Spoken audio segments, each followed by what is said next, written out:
Olá, meus irmãos, saudações do Crente Docente. Está no ar o CDcast, o podcast da sua lição bíblica. E hoje, em parceria com a EBD ADVEC, nós também estamos no ar com a Escola Bereana Online.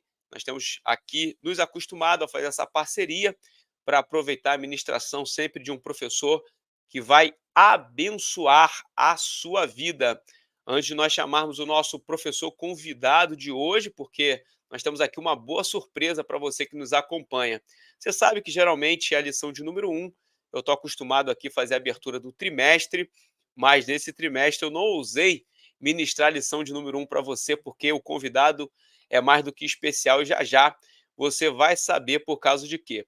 Eu quero pedir para você que está nos acompanhando aqui, simultaneamente com a transmissão, que você possa participar através do chat, deixando seu nome, o nome da sua igreja, o nome do seu pastor, da cidade que você fala, o lugar aonde você está nos acompanhando. E não se esquecendo, se você não é inscrito no canal do Crente Docente e nem no canal da EBD ADVEC, faça a sua inscrição, é gratuita, e você pode ter em primeira mão aqueles conteúdos especiais para abençoar a tua vida.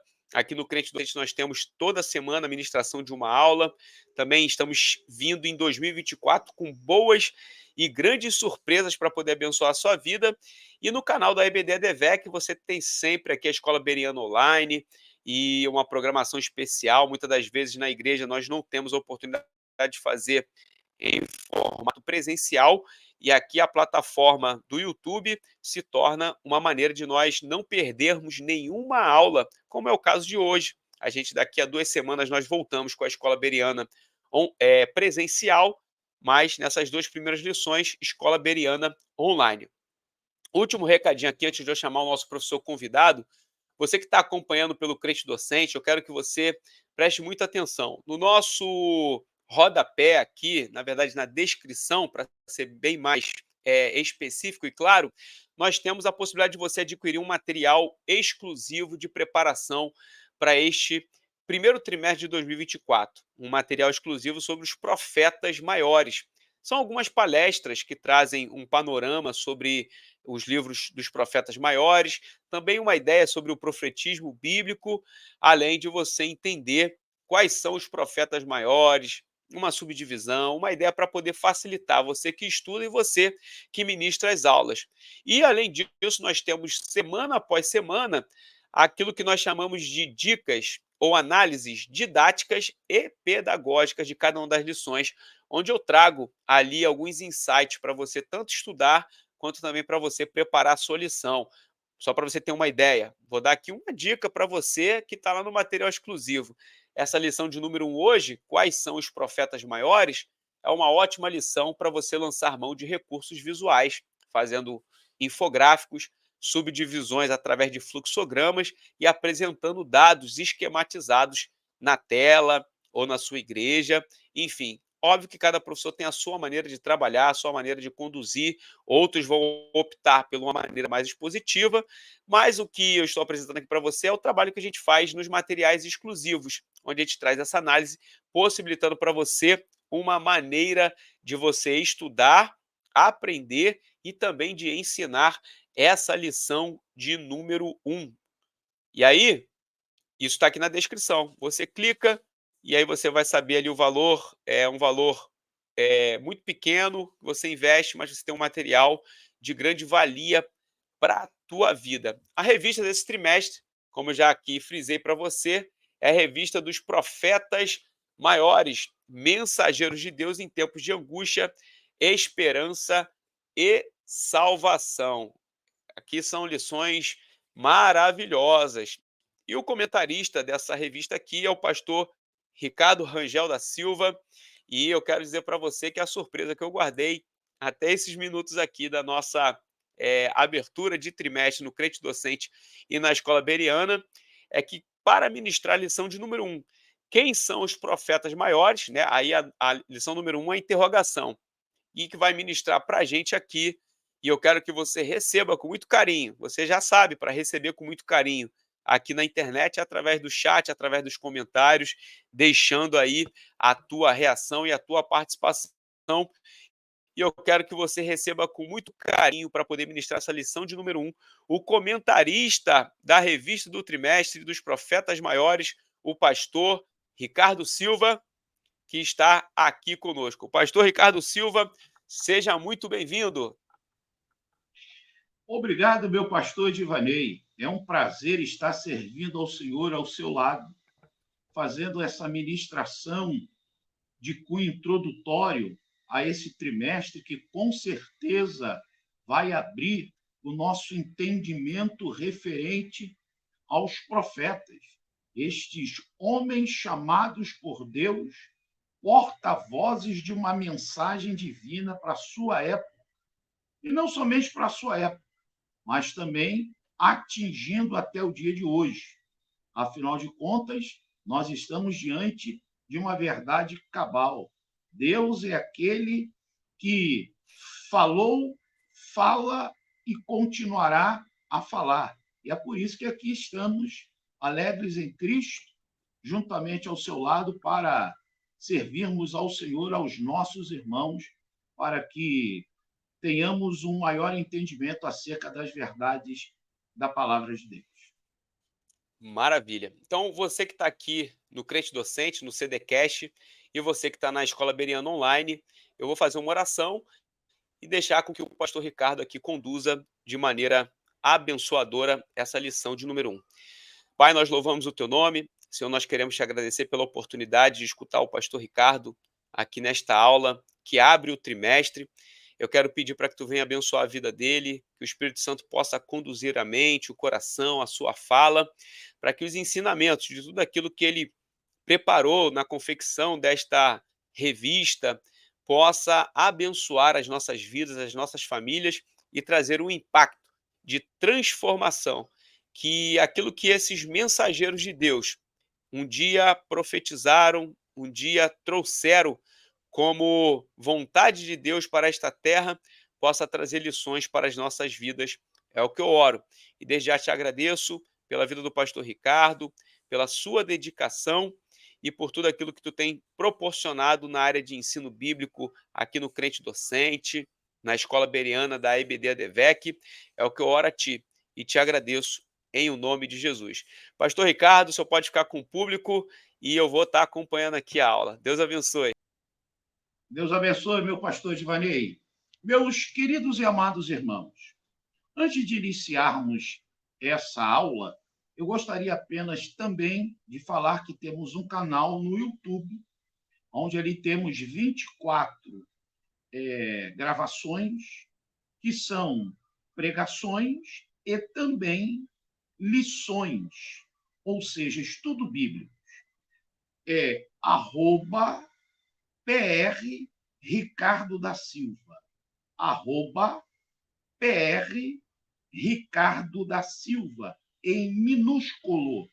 Acesse, ali você tem, como já disse, 24 gravações, são estudos bíblicos que já demos, como também algumas pregações, e ali o irmão poderá também se cadastrar, e dessa maneira serão bênção. Está aqui, já quero agradecer ao nosso querido pastor Edivanei, já colocou ali, ok, irmão? Pode acessar, vai ser bênção para as nossas vidas.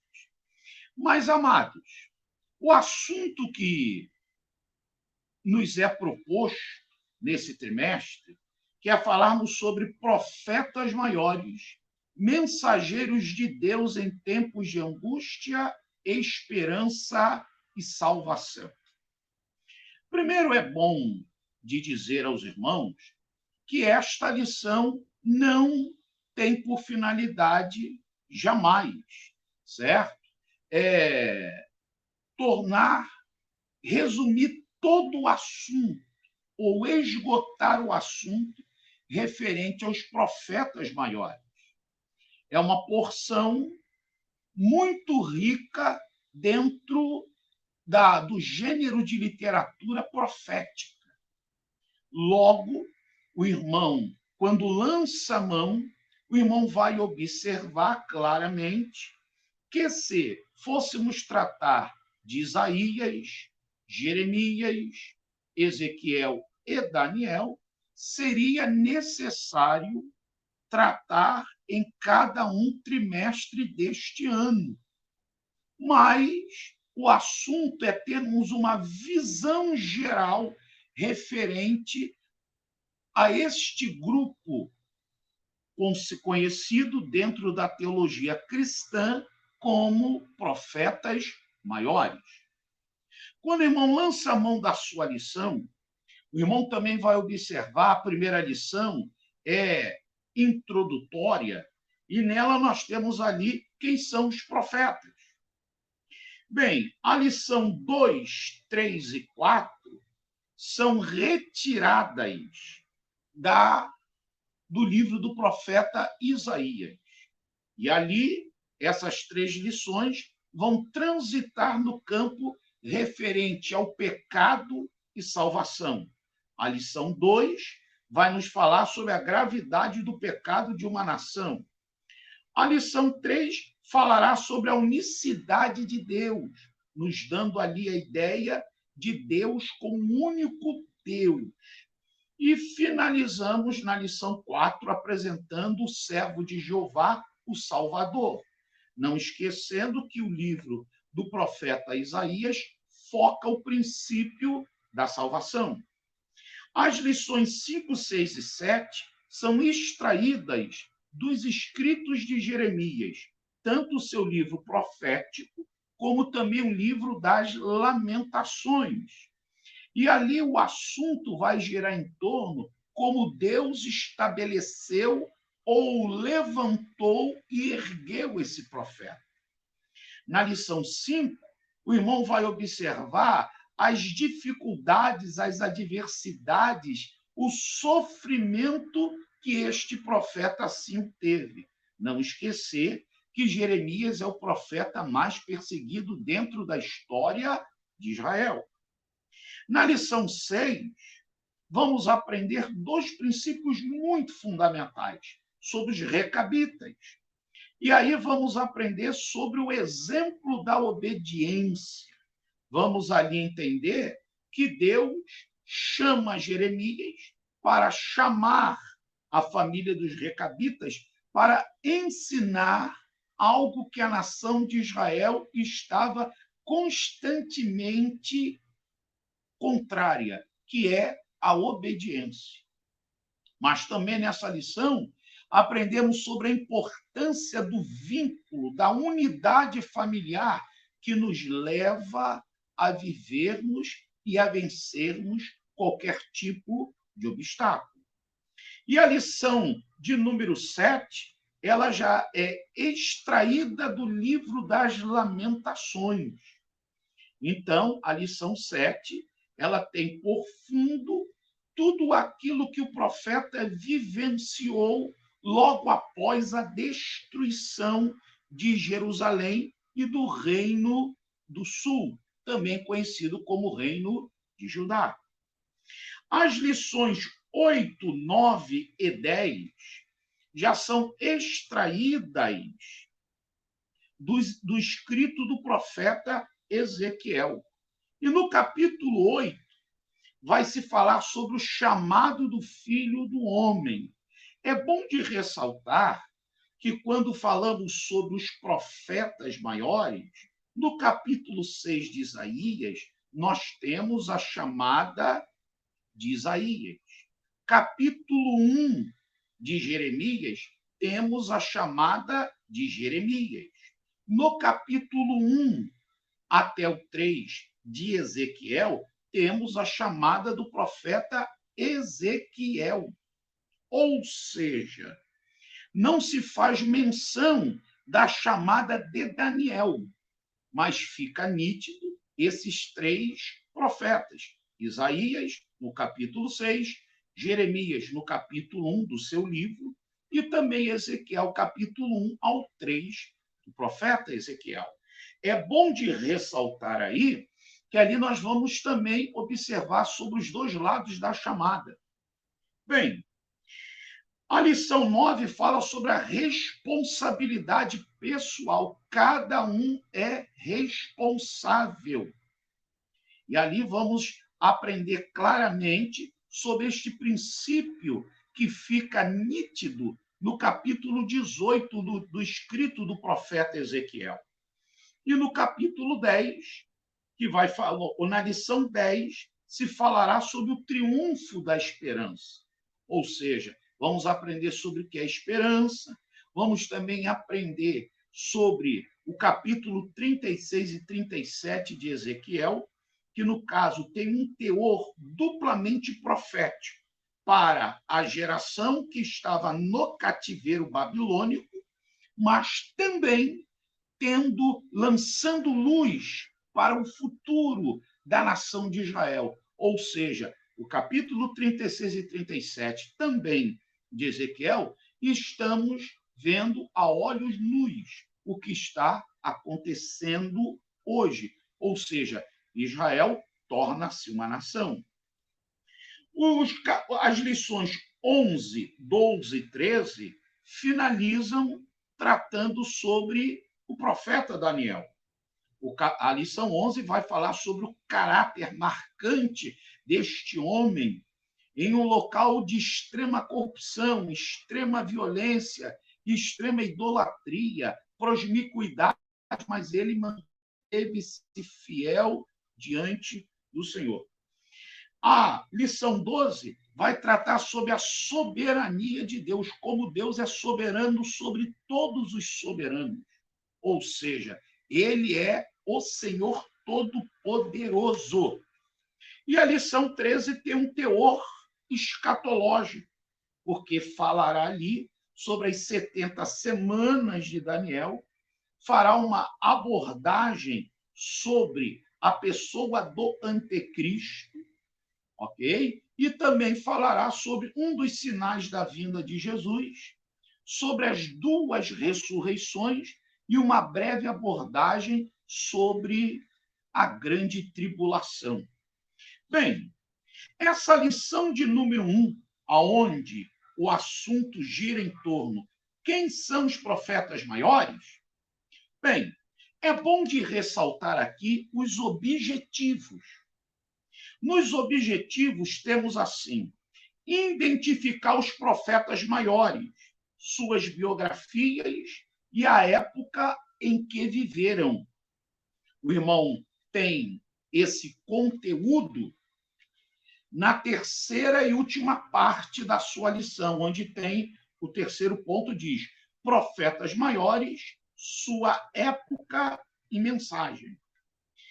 O nosso segundo objetivo diz: conhecer a autoria, a mensagem e a data da escrita dos livros. O que o irmão também poderá extrair essas informações no ponto 3, onde está lá: profetas maiores, sua época e mensagem. O terceiro item dos objetivos: entender a importância do ministério profético na história de Israel e na história bíblica. Aí o irmão poderá ter isso com mais clareza logo no primeiro tópico, onde se trata quem são os profetas.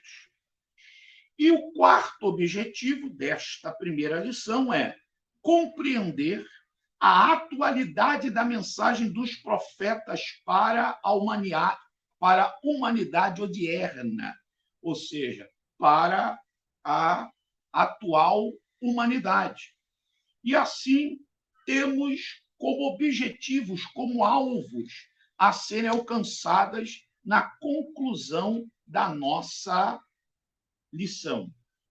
Bem, quando falamos aqui sobre os profetas, precisamos logo ter em mente aqui que os profetas foram homens que receberam do Senhor uma chamada específica para serem portadores de sua palavra para a geração na qual eles viviam. Quando paramos para observar esse princípio, temos que ter em mente também o livro de Hebreus, capítulo 1, versículo 1, aonde o texto sagrado vai nos dizer: havendo Deus outrora falado muitas vezes, de muitas maneiras, aos pais pelos profetas. Esse é o capítulo 1, versículo 1. Aí vamos observar o quanto Deus valoriza a comunicação. E a ideia básica de comunicação é tornar comum um assunto. Aquilo que é privado, quando você comunica, você tem a finalidade de tornar aquele assunto comum, para que todos assim entendam. Então, ali nós temos os 4 princípios fundamentais da comunicação. Número 1, Deus é o comunicador. Deus é aquele que fala. Deus é o emissor. Então, havendo Deus outrora falado, muitas vezes e de muitas maneiras. Então, é nítido que Deus falou através de visões, através de sonhos, através da maneira direta ou pela palavra direta, e Deus também falou através de sinais proféticos. O que seriam os sinais proféticos? Seriam postura, atitudes que Deus determinou a um profeta para que ele realizasse, mas que tem por finalidade uma mensagem profética. Então, Deus falou de muitas maneiras. Bem, Deus é o comunicador e o emissor. Mas qual é o conteúdo? Qual é a mensagem? Aí, Hebreus 1 diz: havendo Deus outrora falado. Ou seja, a palavra é o conteúdo, é a mensagem. Palavra de quem? De Deus. Por isso que os profetas, quando iam levar a palavra e ali chegavam, eles diziam: assim diz o Senhor dos Exércitos. Ou falou o Senhor. Ou o Senhor, o Santo de Israel.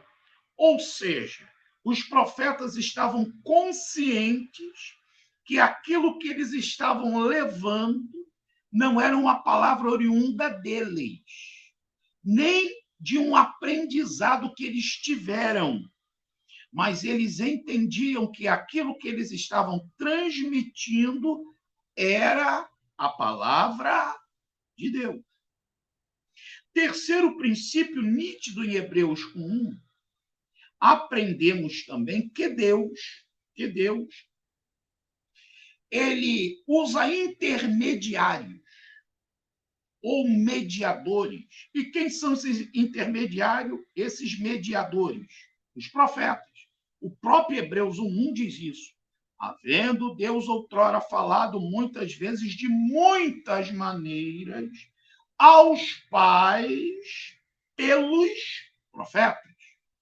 Então, os profetas eram os porta-vozes, eram os representantes, eram aqueles que falavam por Deus, eram aqueles que usavam da autoridade de Deus, assim diz o Senhor.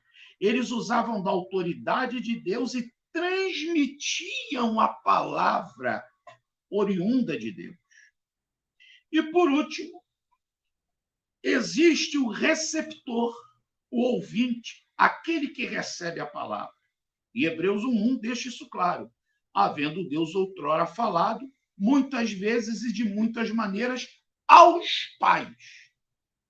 Então, quando Deus fala, porque ele é o comunicador, ele fala de forma compreensível, que é a sua palavra, ele usa intermediário, que no caso foram os profetas, que tem por objetivo esta mensagem chegar ao coração do que Hebreus 1 chama de paz, que nesse sentido fala das gerações passadas.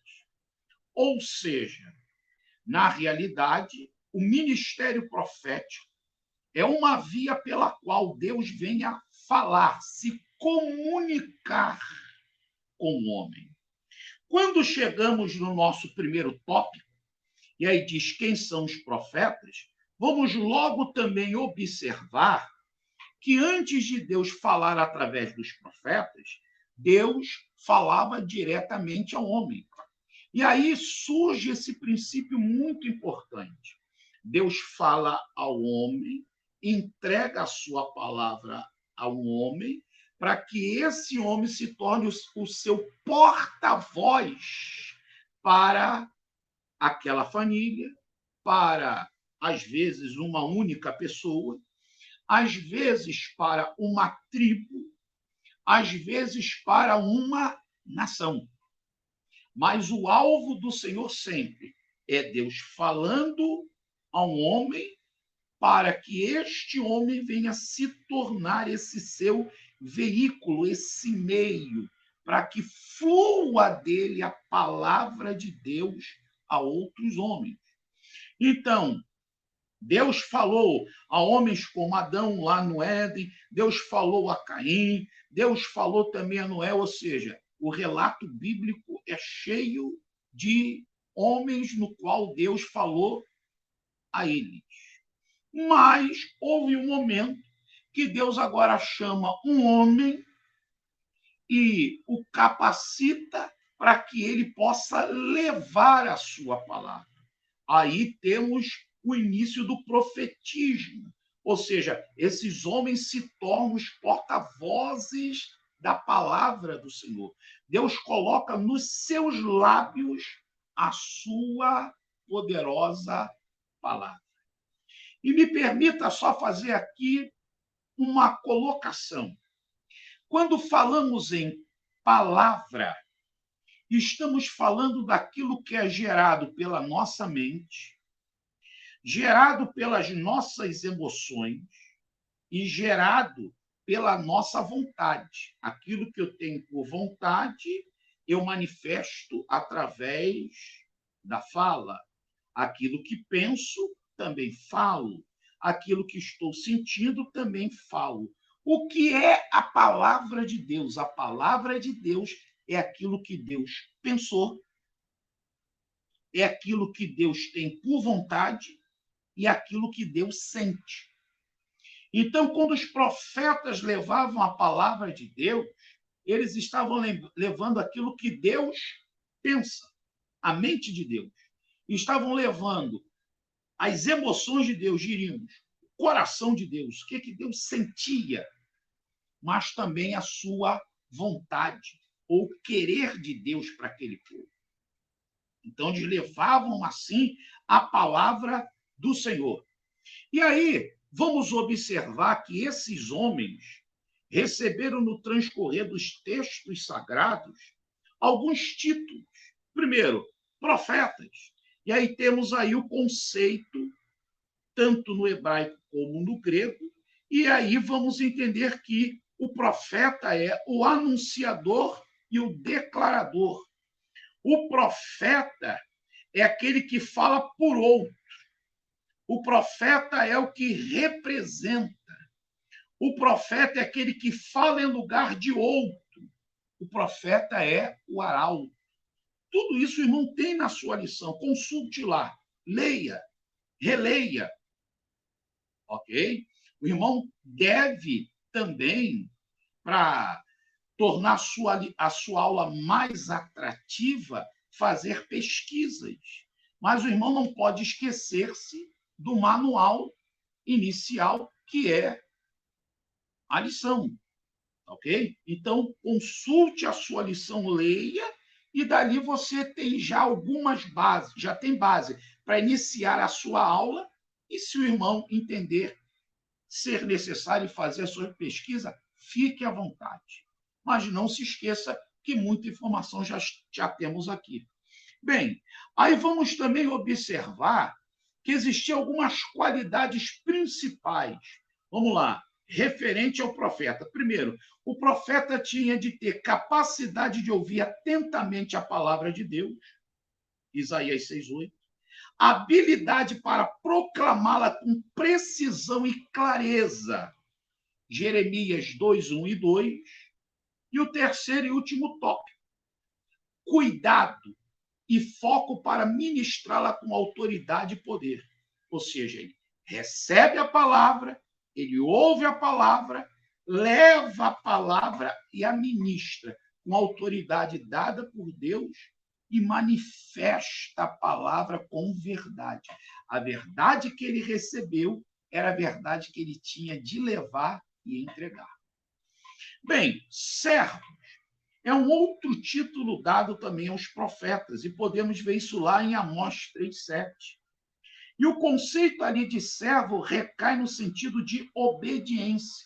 Os profetas tinham de ser obedientes ao Senhor. Ou seja, a mensagem que Deus desejava falar ao seu povo vinha do Senhor, era entregue ao profeta, o profeta tinha de ser obediente em levar a palavra e também anunciá-la, entendendo que aqui fica claro dois princípios fundamentais. Primeiro, receber com exatidão a palavra de Deus.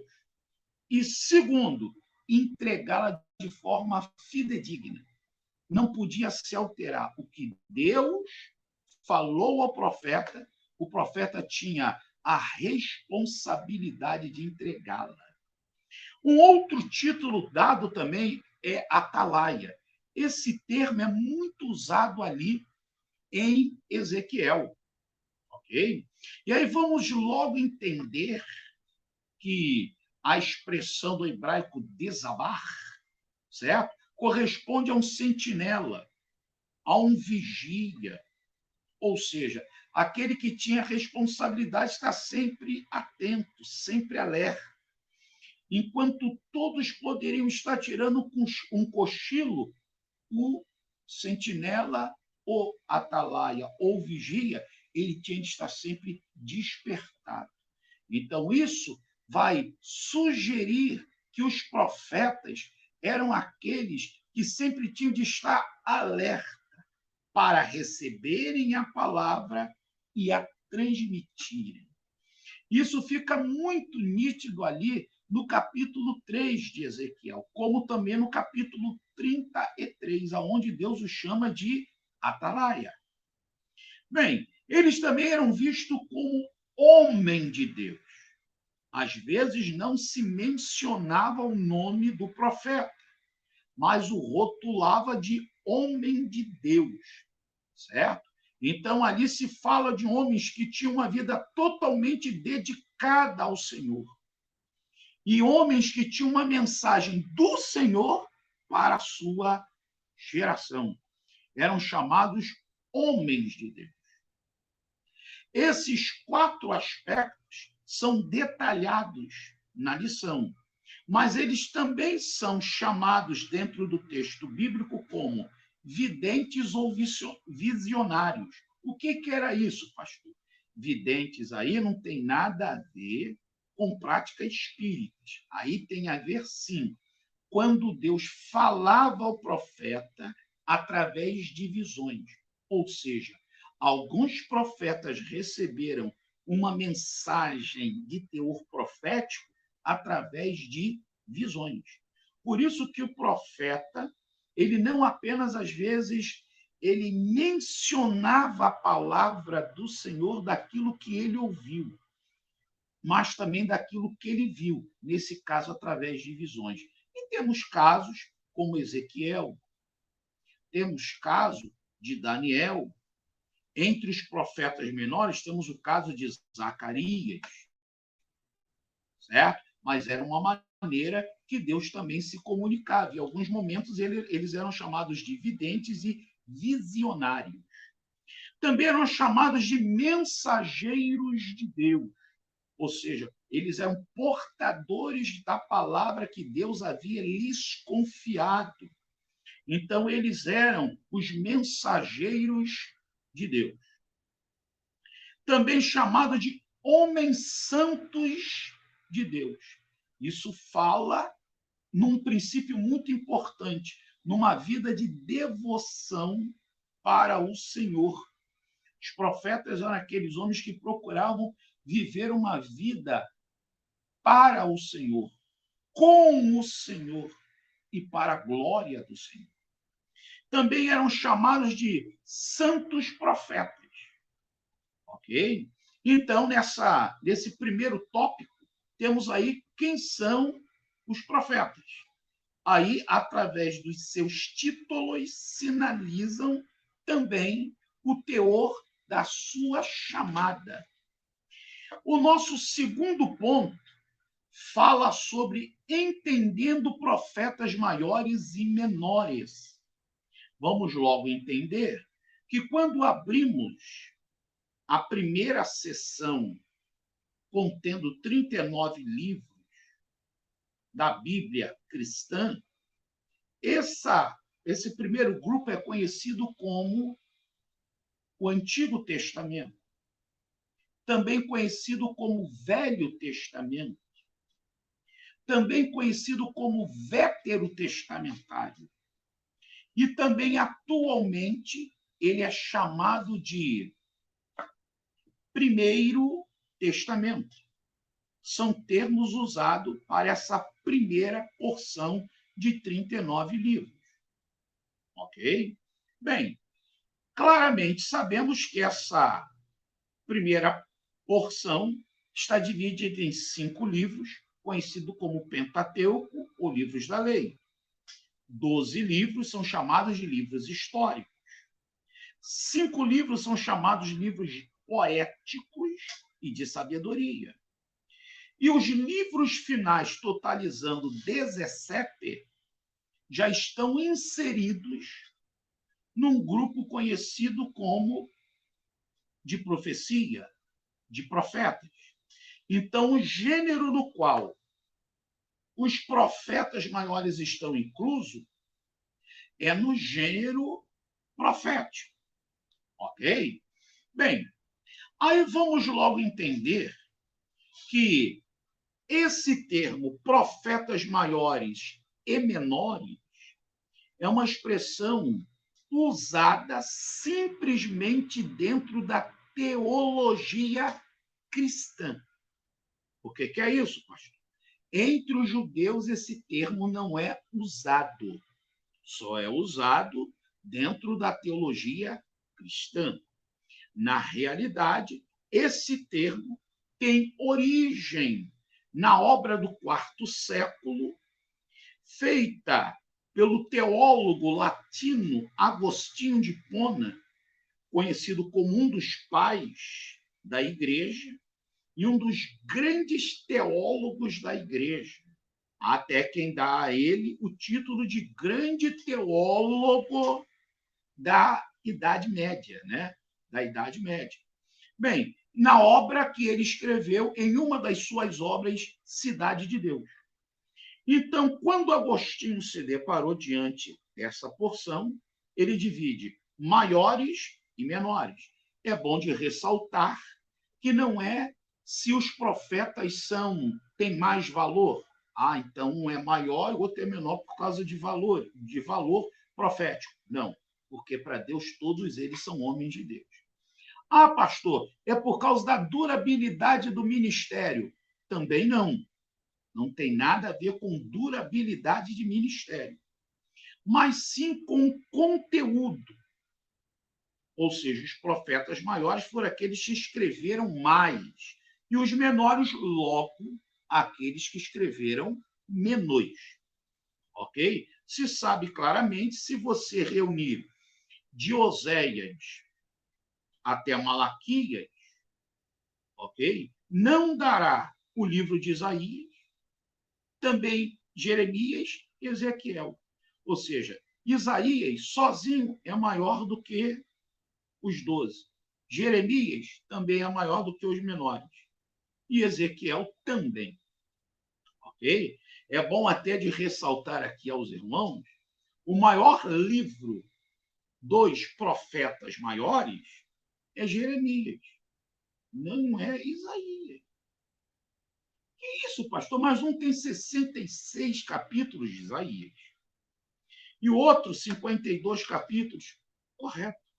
Só que é bom em ressaltar que um tamanho de livro é medido pelos versículos e não pelos capítulos. E em versículos, Jeremias é maior do que Isaías. Ok? Isso é apenas mais uma pérola para que a gente vá podendo entender melhor essa grandiosidade que é os chamados livros dos profetas maiores. Bem, quando nós pegamos os profetas maiores, os profetas, e vamos a Tanakh, que é uma sigla para a Bíblia hebraica, nós temos ali que a Tanakh é dividida em 3 grupos. Correto? A Torá, que corresponde aos escritos de Moisés, e o Nebiim, certo? Esse im do Nebi, im, é um sufixo de plural. Então, temos ali profetas. E ali nós temos profetas anteriores e profetas posteriores. Os profetas anteriores é Josué, Juízes, Samuel e Reis. E é bom te ressaltar que ali nós temos o quê? A entrada do povo na terra, nós temos ali a conquista da terra, nós temos o período em que Israel caiu em desobediência ao Senhor e nações que restaram no período da conquista começaram a subjugar a nação de Israel. Certo? Bem, aí já entramos no período ali da monarquia. Aí temos Saul, temos Davi, temos Salomão, reis, num período da monarquia conhecida como a monarquia unida, e depois o período de cisma, muito narrado ali no livro de Reis.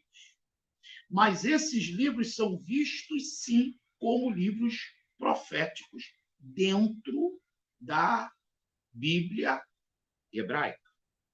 Bem, e nós temos uma segunda seção, que é o chamado profetas posteriores.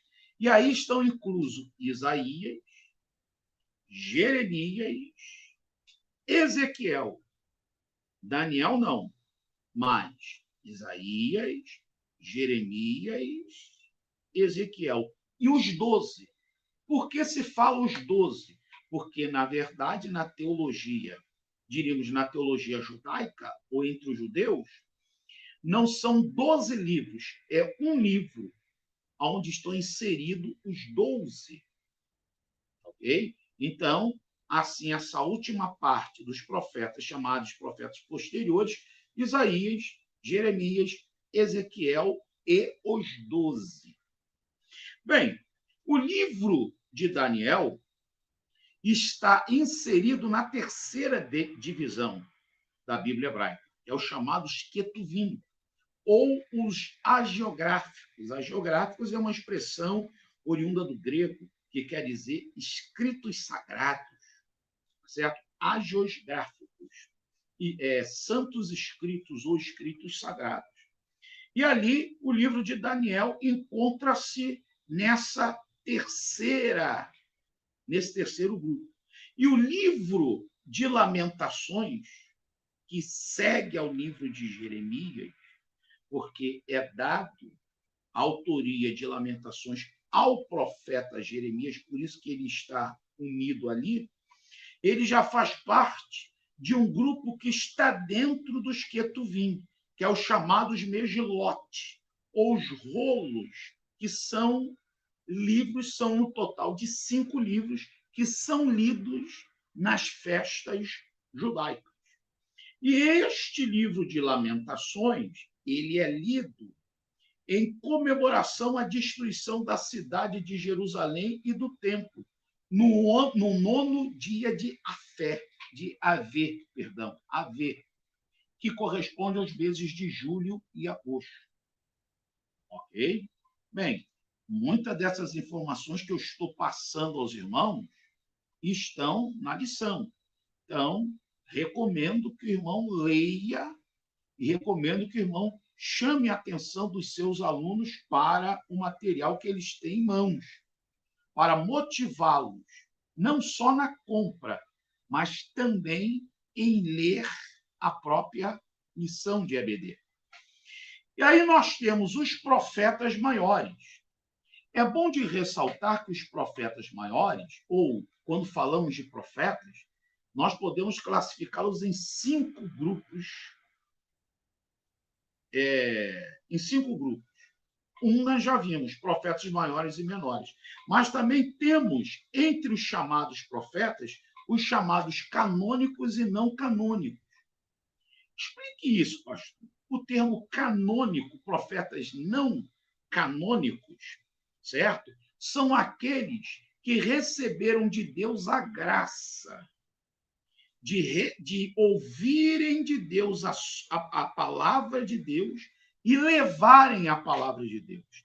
Eles são também chamados de profetas da palavra, porque eles receberam e transmitiram a palavra, mas não receberam autorização para escrevê-las e, dessa maneira, tornar aquela profecia que eles assim levaram uma porção do texto sagrado.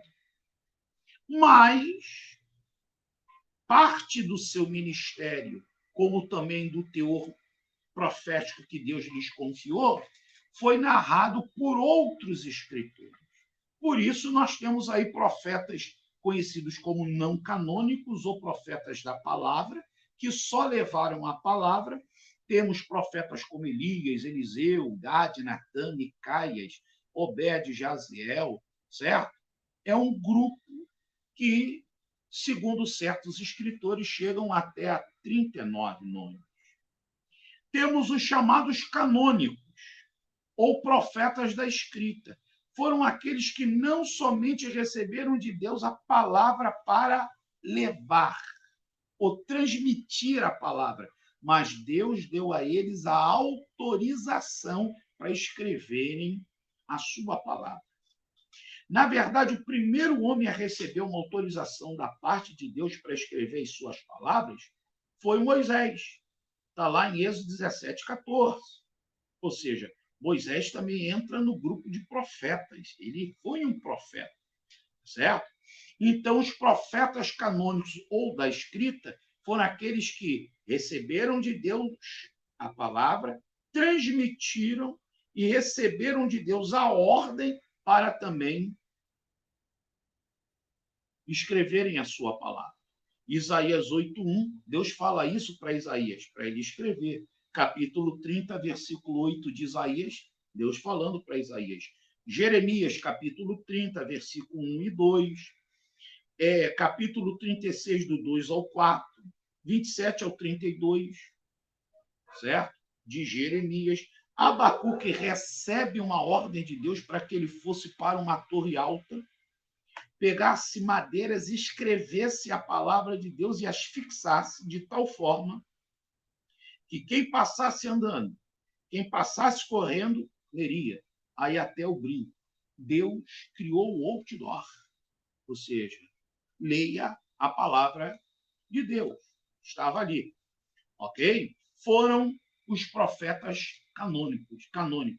Então, todos os profetas, sejam eles maiores ou menores, eles são vistos como profetas canônicos, ou da escrita, porque receberam de Deus a palavra, transmitiram a palavra, mas receberam a autorização para escrevê-las.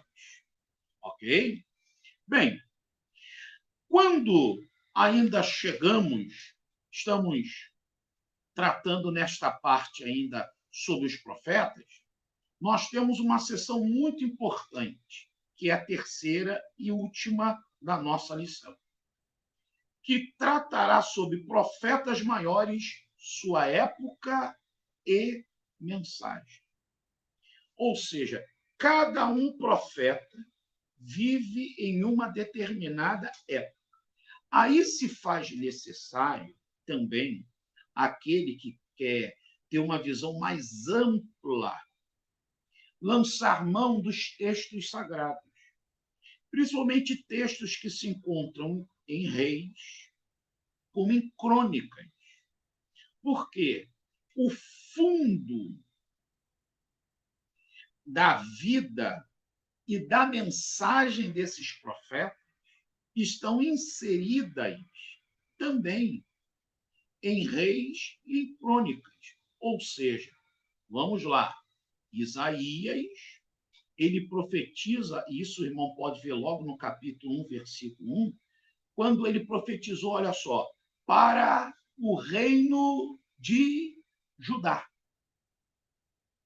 Então, Isaías, dentro da história bíblica, ele é profeta do reino de Judá.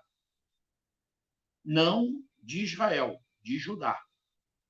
Das duas tribos. Tanto de Benjamim como de Judá. Certo? E profetizou no reinado de 4 reis. Certo? Aí, irmão, vai lá. Uzias, Jotão, Ezequias. Não é isso aí? Ou seja, o reinado de 4 reis. E, segundo os anais da história, vê morrer no reinado de Manassés. Ou seja, então, para que eu possa entender um pouquinho do teor profético que Deus concede ao profeta Isaías, eu preciso ir aos reinos, aos textos de Reis e Crônicas e ver ali o que cada um rei acabou desempenhando nesse período. Ok? Jeremias. Jeremias já vai profetizar no reinado de 5 reis, um justo, que é Josias, e depois 4 reis que foram ímpios. E o texto sagrado deixa isso muito claro. E fez o que era mal aos olhos do Senhor. Isso fala que o rei foi um ímpio. Okay? Aí nós podemos entender o porquê Jeremias ter sido tão perseguido. Porque ele era a única boca, não era a única, mas era uma das bocas proféticas que Deus usou em um período negro da história do reino de Judá. Interessante que Jeremias é um profeta de transição. Ele profetiza para o reino de Judá nos seus últimos dias, ok? Mas ele também é visto como profeta pré-exílio, porque profetizou antes do exílio, e um profeta do exílio, porque ele também profetiza no período do exílio. Só que tem um detalhe: Jeremias não é deportado, e o texto sagrado deixa isso muito claro. Tanto que Nabucodonosor até lhe indaga se ele queria ser deportado ou permanecer na sua terra. Ele preferiu permanecer. Tá certo?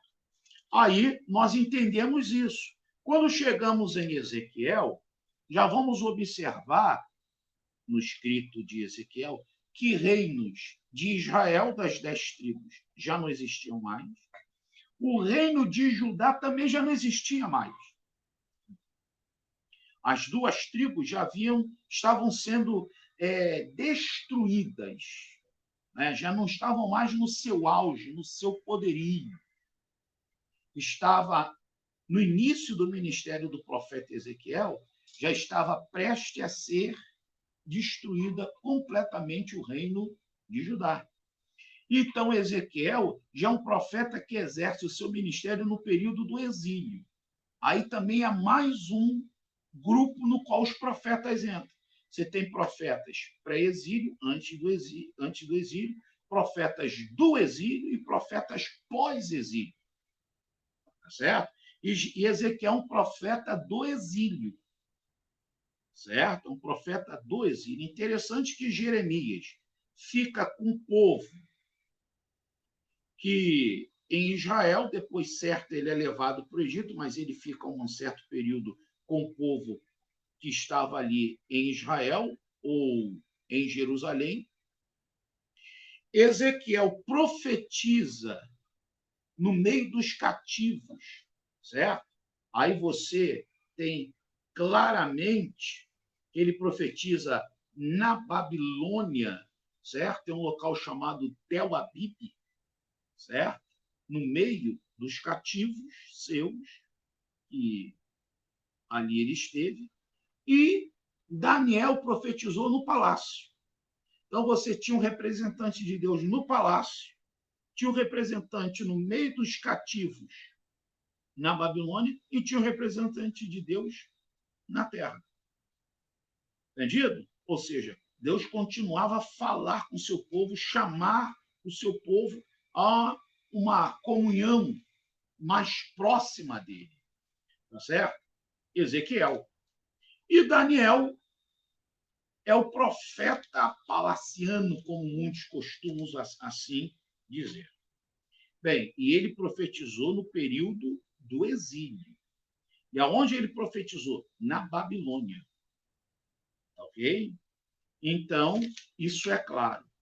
Temos aqui, na nossa lição 3, Profetas Maiores, Sua Época e Mensagem, o ponto 3.1, dados sobre a pessoa de Isaías. Nela nós vamos observar que ele foi filho de Amós, ele era casado, pai de 2 filhos, e o nome dos seus filhos tinha um teor profético para o reino de Judá. Segundo a tradição judaica, tá certo, irmãos? Ele foi primo do rei Uzias, certo, irmãos? Exerceu seu ministério em um período de 60 anos, entre os anos de 740 a 681 antes de Cristo, e é sempre bom dizer aproximadamente, ok, irmãos? Ele profetiza no período de reis como Uzias, Jotão, Acais e Ezequias, tá certo? E segundo uma tradição extrabíblica, certo? Ele vem ser cerrado ao meio, debaixo da ordem de Manassés, ok? Que era filho de Ezequias. O seu ministério é exercido num período áureo do Império Assírio, quando a Síria estava dominando toda aquela região da Mesopotâmia, tá certo? Bem, ele é visto como o príncipe dos profetas, ele é visto também como profeta evangélico, ele é visto como profeta messiânico, tá certo, irmãos? E o teor do seu livro é tratar sobre a salvação. E aqui que é bom que a gente entenda isso. Por isso que a lição 2, 3 e 4 vão girar em torno de salvação. 2, falar sobre o pecado. 3, apresentar a grandeza de Deus. É a lição 3. E a lição 4 vai falar sobre o Salvador, tomando por base Isaías 53. Ok? Então, é sempre bom, quando iniciarmos essas sessões de 3 lições, termos em mente essa parte da lição 3, no caso de Isaías 3.1. No caso de Jeremias, o ponto 3.2, certo? Jeremias, o profeta estabelecido por Deus. Vamos ali também observar que ele era, enquanto Isaías, ele era um capelão, tá certo? E um estadista, Jeremias já era de origem sacerdotal, ok? Seu pai foi Uquias, e Uquias foi sumo sacerdote no reinado do rei Josias. É aquele homem que, quando Safã descobre a palavra, entrega na mão dele e ele leva para o rei Josias. Tá certo? É bom quando a gente estuda até genealogia, é bom dar uma lidinha. Ele era parente de Esdra. Mesmo Esdra que retornou, tá? Ele era parente de Esdra. Ok? Bem, ele era oriundo da cidade de Anatote, tá certo? Uma cidade que pertencia aos sacerdotes, não era só uma cidade levítica, era uma cidade sacerdotal. Inicia seu ministério com aproximadamente 20 anos, recebeu instrução da parte do Senhor para não casar, Jeremias 16, 2 ao 4. Exerceu seu ministério aproximadamente 45 anos, 40 anos ali na terra de Judá e 5 anos quando é deportado lá para a terra do Egito, onde, segundo tradições, vem ser assassinado. Ok? É conhecido como o profeta da transição entre o período pré-exílio e o exílio. Ou seja, ele vive num período que ainda existia o reino de Judá e depois da extinção do reino de Judá. Teve como seus contemporâneos o profeta Abacuque, o profeta Obadias, isso no período conhecido como pré-exílio, e no período do exílio, Daniel e Ezequiel. São os 3 profetas do período do exílio, né? Jeremias, Daniel e Ezequiel. Foi um homem que viveu o auge das reformas e do último grande avivamento promovido por um homem de Deus no trono de Judá, que foi o rei Josias, e depois só calamidade, Joaquim, certo? Foram reis malignos dentro do transcorrer da história, ok? E por que ele é visto como profeta estabelecido por Deus? Porque só um profeta estabelecido por Deus poderia suportar o que ele suportou. Segundo o relato lá de Jeremias 1, a partir do seu versículo ali de número 15, você vai observar claramente que Deus falou que ele seria perseguido pelos reis, pelos príncipes, pelo povo da terra e pelos sacerdotes. Só que é bom de ressaltar que ele era de linhagem sacerdotal. Ou seja, quando Deus fala que ele seria perseguido pelo sacerdote, Deus estava querendo dizer que você vai ser perseguido pela sua família, pelos seus parentes. Então, é Jeremias. Bem, Ezequiel, profeta da esperança. Também temos aqui um homem que recebe de Deus a chamada para ser profeta, mas a sua linhagem era sacerdotal. Na realidade, fica muito claro que aquilo que eu desejo, eu tenho que aprender a submeter a Deus, porque nem sempre aquilo que eu desejo é o que Deus deseja. Então, por linhagem humana, ele seria sanguínea humana, seria sacerdote. Só que Deus o chamou para ser profeta. Filho de Buzi, descendente da linhagem de Zadok, começa o seu ministério aproximadamente com 30 anos lá na Babilônia. Ele exerce seu ministério aproximadamente 22 anos somente na Babilônia, entre os cativos, perto de numa aldeia chamada Tel Aviv, não é Tel Aviv, é Tel Aviv. Não confunda Tel Aviv com Tel Aviv. São 2 coisas totalmente diferentes. Tá certo? Foi chamado de atalaia, foi chamado de sinal para a casa de Israel. Ok, irmãos? Bem, ele é deportado na segunda leva de cativos. Na primeira leva, vai Daniel, vai os nobres. Por isso que Daniel é visto como um dos nobres. E, na segunda, já é levado mais o povão e os sacerdotes, certo? E nessa leva vai o profeta também Ezequiel.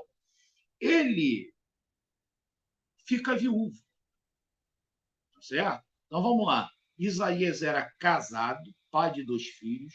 Jeremias recebe de Deus uma orientação para não casar e ele não o fez.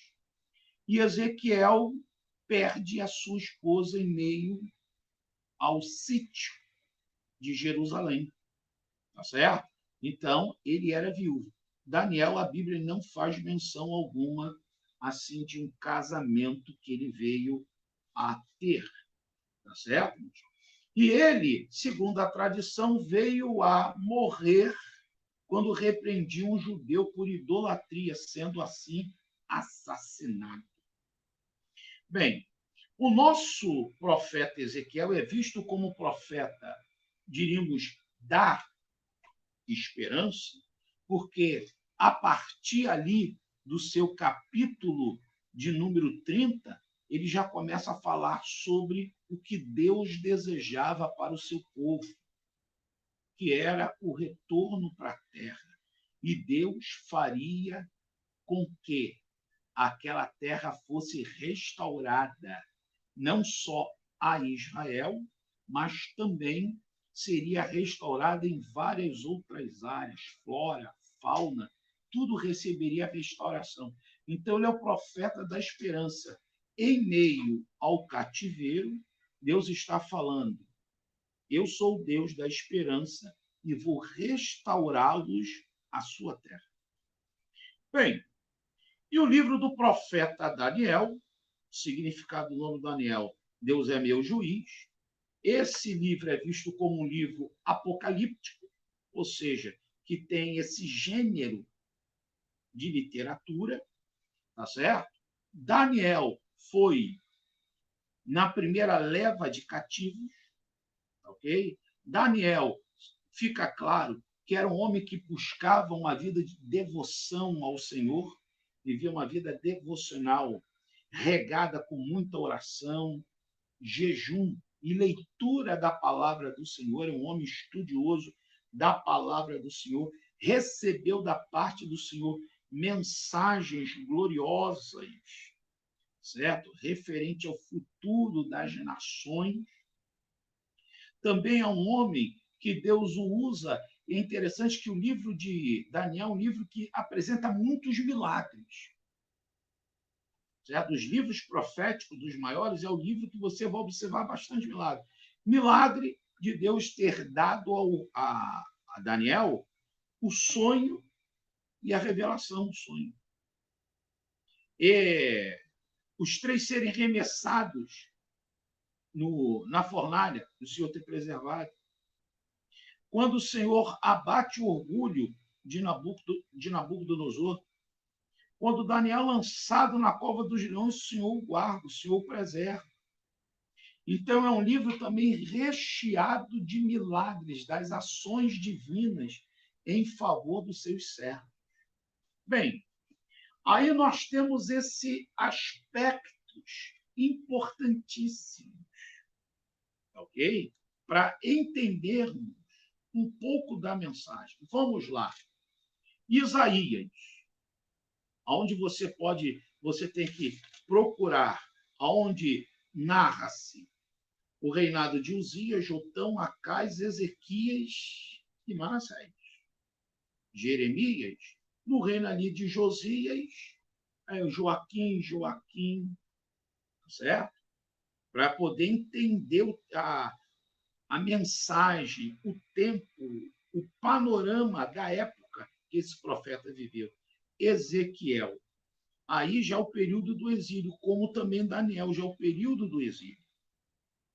Tá certo? Aí nós vamos entender por que Deus estava usando Ezequiel primeiro para repreender o povo e depois para dar esperança, porque o povo estava no exílio.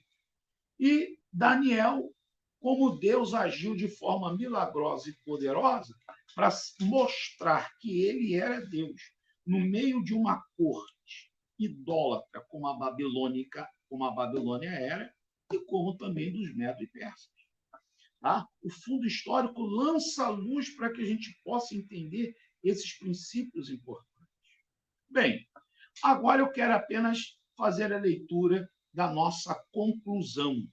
Diz assim: Deus manifestou seu amor pela nação de Israel, ao levantar homens com uma mensagem de advertência contra o pecado e com um convite para o arrependimento. Então, os profetas levavam o povo a conscientizar-se do pecado e apresentava o caminho da saída daquela situação. Qual era? O arrependimento. Então, um dos teores da mensagem dos profetas era pregar o arrependimento. Então, os profetas pregaram arrependimento, João Batista pregou arrependimento, Jesus pregou o arrependimento e a igreja primitiva pregava arrependimento. Vamos lá. A graça divina foi revelada por meio dos lábios de Isaías. O Senhor prometeu proteção e livramento à cidade de Jerusalém, do poderio dos exércitos assírios, que cumpriu sua promessa. Isaías 37. Em meio aos pecados morais, sociais, políticos e espirituais do reino de Judá, levantou Jeremias, que apontou arrependimento como a única saída para evitar o cativeiro. Entre os cativos na Babilônia, não deixou a esperança morrer, mas usou seu mensageiro Ezequiel. Entre os poderosos na corte babilônica, enviou um servo de caráter, Daniel, para anunciar que apenas o Senhor é Deus. Bem, finalizamos a nossa lição de número 1. Quero agradecer a todos aqueles que disponibilizam um tempo para estarem aqui conosco. Como foi dito pelo nosso pastor Divanei, faça a sua inscrição, ok? Deus tem bênçãos a acrescentar através de vidas que aqui chegam para a transmissão da sua palavra. O irmão também pode fazer a sua inscrição no meu canal lá no YouTube,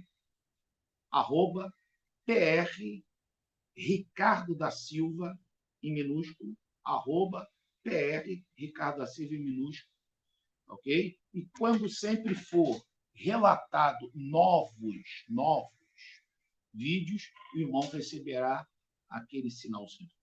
Que Deus te abençoe, que a boa mão do Senhor esteja sobre a sua vida. Use o que eu chamo de kit aluno. Está aqui, ó. O kit aluno é Bíblia Sagrada e lição do trimestre. Motive o seu aluno a usar a lição do trimestre, como também usar o manual sagrado, que é a palavra do Senhor. E diga a ele, leve um caderno, uma caneta, faça as suas anotações. E todos cresceremos cada vez mais no conhecimento e na graça do Senhor Jesus, e a Ele seja dado toda a honra e toda a glória. Feche os teus olhos, vamos orar. Senhor, te agradecemos, queremos te louvar, queremos te bendizer pela sua infinita graça e misericórdia sobre as nossas vidas. Muito obrigado, Senhor, pela possibilidade da transmissão da tua palavra através, Senhor, desta mídia, através dessa tecnologia. Seja engrandecido para todo sempre o seu eterno, poderoso e precioso nome. A ti devotamos toda a honra e toda a glória. Pedimos a ti, ó Pai, que tu continue nos capacitando para entendermos mais a tua palavra, para vivermos mais a tua palavra. Afinal, o conhecimento é algo que constantemente é acrescido. Então, precisamos estar sempre estudando, porque sempre estudando aprenderemos cada vez mais. E todo aquele que estuda aprende também, que não sabe nada, e é por isso que precisa estudar cada vez mais. Que a tua bênção possa permanecer sobre a vida de cada um dos teus servos, que tem entendido o valor e a importância do conhecimento bíblico, e de todos aqueles que são chamados por ti para a ministração de tua palavra. Seja engrandecido para todo sempre o teu nome, em nome de Jesus. Amém. Que Deus te abençoe, que a boa mão do Senhor permaneça sobre a sua vida. Amém.